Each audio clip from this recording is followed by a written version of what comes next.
What an absolutely epic day of rugby we have got in store with the URC Quarter Finals continuing.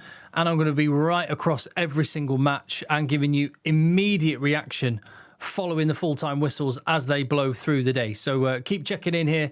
But I thought I'd give some thoughts on Glasgow Warriors against the Stormers from last night. And I can only apologise to you if you were checking in on the channel hoping for an instant reaction to the game. I was not able to watch the game live because I was commentating on a French match on my other channel, FR UK Rugby, which for the most part is going to be Thursday night rugby, so it won't interfere with anything else.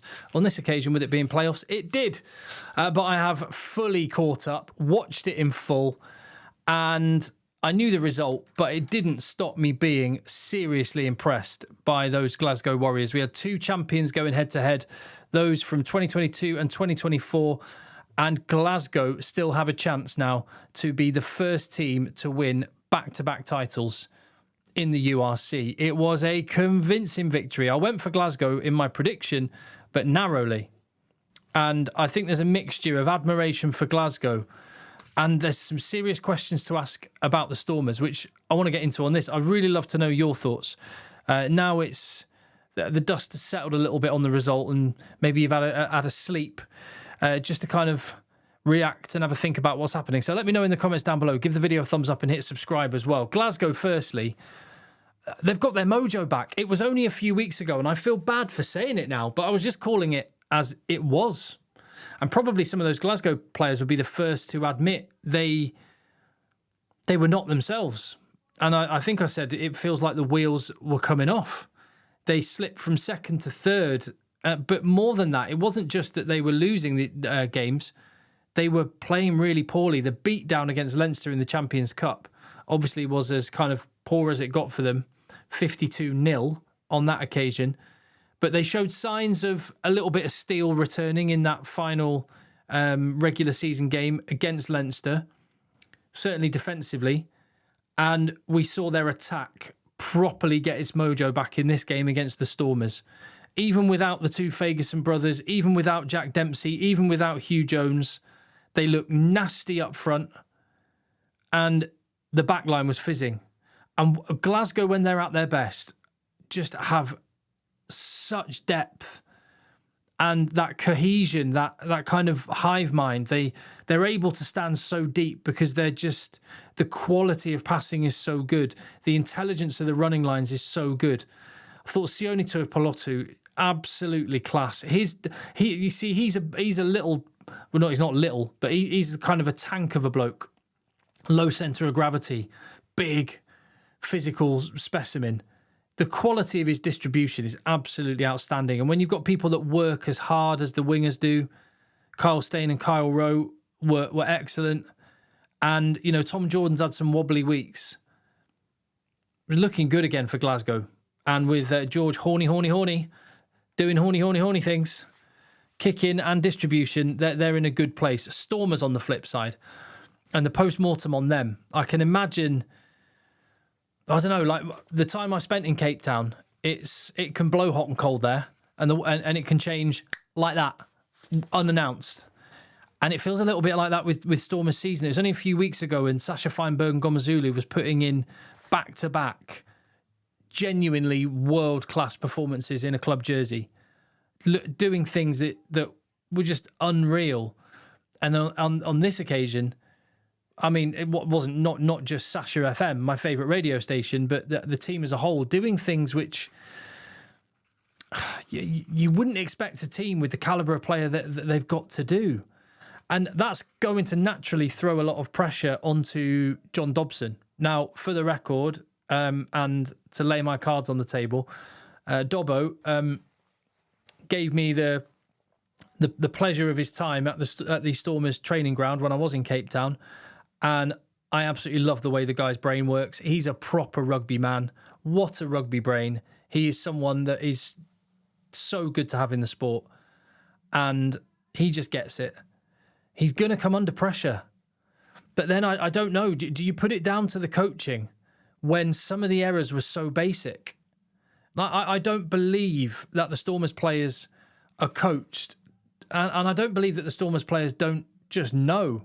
that you have to have players filling those spaces around the breakdown. I can't remember the break that was made. I think it was Tom Jordan before one of the Kyle Rowe tries. Tom Jordan just kind of walks through a hole close to a ruck. Now, that's just really, really basic. I'll tell you a really basic thing. So Warren Gatland had a phrase. He may have got it from someone else, but anyway, be the best at the things that require no skill. Effort takes no skill. And I don't know, there's times when I looked at that Stormers team and I thought, is there a lack of effort there? When Sasha FM tried that drop goal and hit the post, didn't it, and came down. And there wasn't really many players in blue for the Stormers anywhere near the ball. And that's just a consequence of, you would think it's go time, it's knockout rugby, a drop kick, chase it like a ball, like a dog after a ball in the park. Just get after it. And that's the kind of basic error that leaves me with question marks. Is that a mentality issue amongst the group? Does that come from the coaching staff? Is that within the group? Is there not good enough leadership? I don't know. It just seemed to me like the Stormers, they're kind of too reliant on the magicians in their team, on Hartzenberg and Feinberg and Gomezulu and Libok and Willems obviously wasn't there, but him as well, just kind of doing magic, amazing things. Knockout rugby, you get your fundamentals right. And the Stormers know this from winning the championship in 2022. And that is what Glasgow absolutely nailed in this game, was some of those fundamentals. Their first try, straight off the training ground, just sharp and crisp. Kyle Steyn with an absolutely brilliant break through a pod of forwards, inside pot from Scott Cummings, boom, straight through a hole. They win the penalty. Sinatla gets yellow carded to the corner, and it's another training ground move for the line out. And was it Darge scored the try? I mean, there you go. That's a team that been set up by the coach, and then they go and execute. And that's what Glasgow did really, really well. Lovely evening at Scotstoun. And it is, I was there at exactly the same fixture last year, and it's kind of had a similar feel to it. Stormers had their moments early, and then Glasgow just hit the accelerator. It was actually Stormers went ahead 3-0, good scrum penalty. And Stormers, that's one area they did actually get the better of Glasgow Warriors, was at the scrum time, but they weren't able to press home that advantage. The game bust open, like I say, with that first try. Brilliant break from Kyle Steyn. And George Horn with the first two tries. The second one came from Kyle Rowe. Really intelligent kicking game. And again, you just watch that again. The depth that Glasgow play with.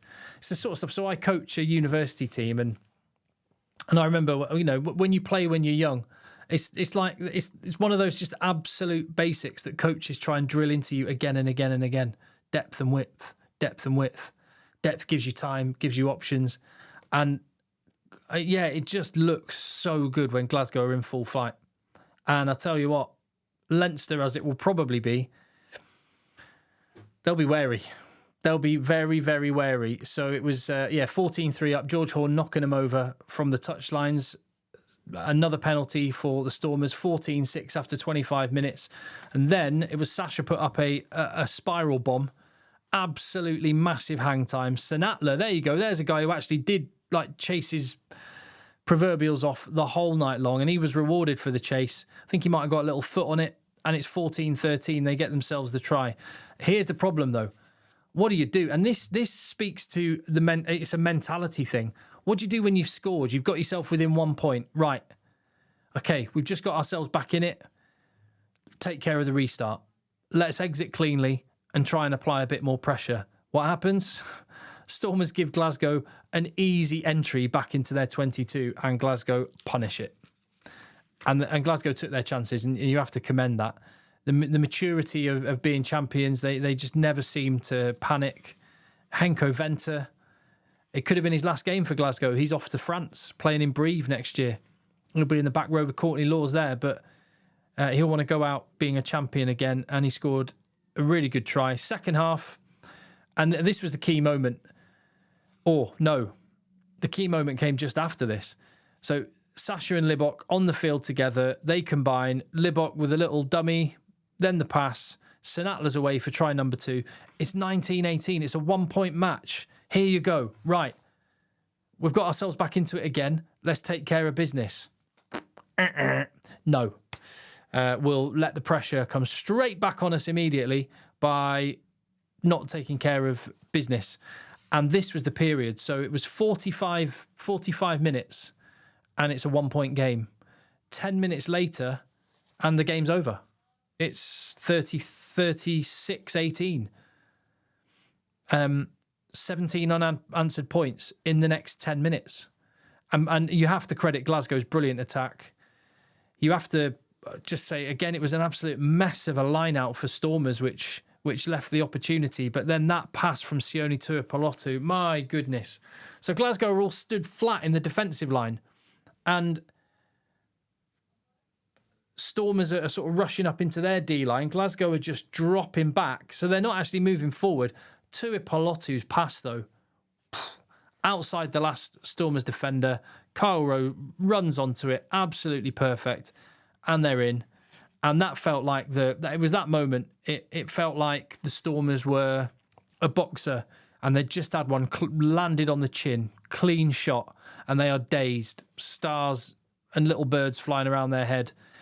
If Glasgow can deliver the knockout blow, which they did, shifted through the gears, another try, and I forget who scored that one. Doesn't matter.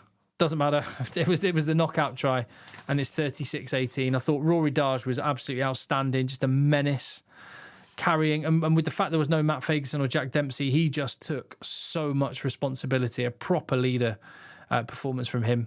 Kyle Rowe and Carl Stain were great on the way. It was just a really, really strong Glasgow performance. The post-mortem is going to go on for a while as the Stormers head back with their tail between their legs to Cape Town.